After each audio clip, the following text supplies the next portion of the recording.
in science and whatever, when dealing with fundamentalists, we talk about the God of the gaps fallacy, that the fundamentalist always looks for a gap, and you kind of give a pretty coherent account of evolution or star formation or something, and the fundamentalist will find some little tidbit you don't know, like how exactly did the hydrogen get fused or whatever. I'm actually not that knowledgeable about that subject, so it's a horrible one for me to come up with, but whatever. He'll find something that you don't know or that isn't well known and say, aha, and this proves that God must have created this with a miracle or done this through a miracle.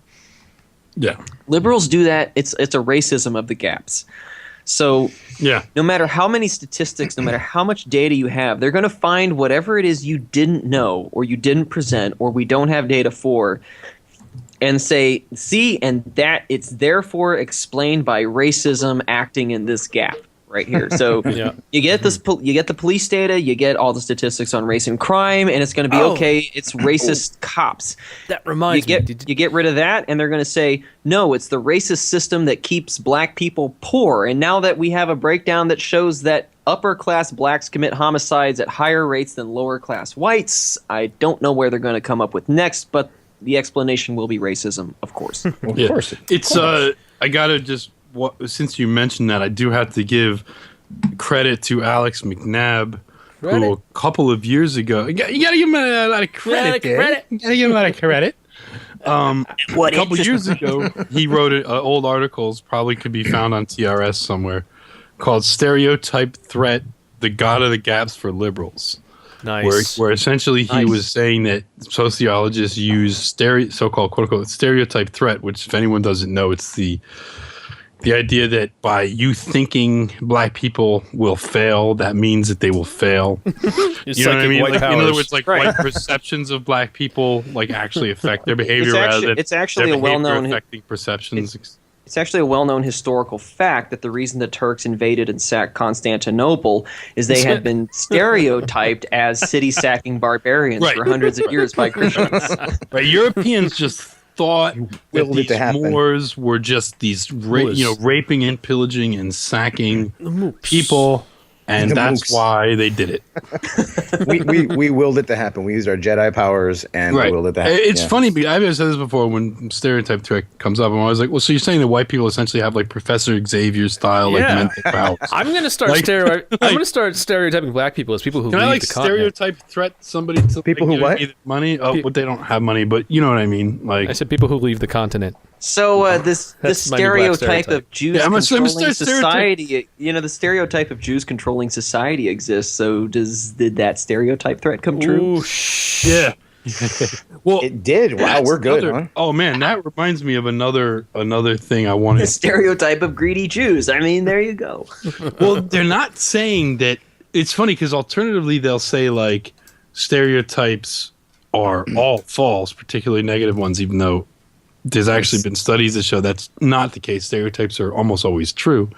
But they're saying that like you essentially like behavior is affected by perceptions. Like your perceptions of how black people are affects how black people act around you or how they perform around you. So in a room full of white people, thinking a black person is going to do worse on a test, a black person does worse on a test. They don't have any quantifiable evidence for this. They have literally no quantifiable evidence of it.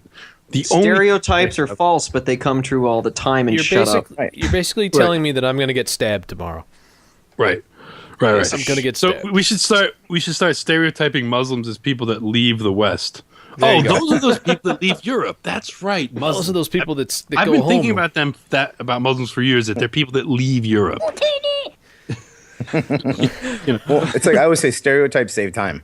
So, well, that's of course it's a heuristic, right? Yeah. It's an immediate way you can. Yeah. You don't have time to evaluate every person on their individual merits. Like you don't. You simply don't. You do it to white people too. Sorry. You stereotype people. The content of your character takes a while to drill down. Not only that, but there's plenty of data out there that shows that white people's perceptions of minorities are actually significantly more positive than what the minorities actually do. Of course. So more paused. So if stereotype threat worked, we'd have a lot more, mocha-colored, frizzy-haired black girls. We'd have a lot more inbred white people that fuck their sisters, right? Right. Yeah. I mean, that's Yeah. So stereotype threat is. We'd have more peace-loving Muslims. It's bullshit, but yeah. Anyway, peace-loving moderate Muslims.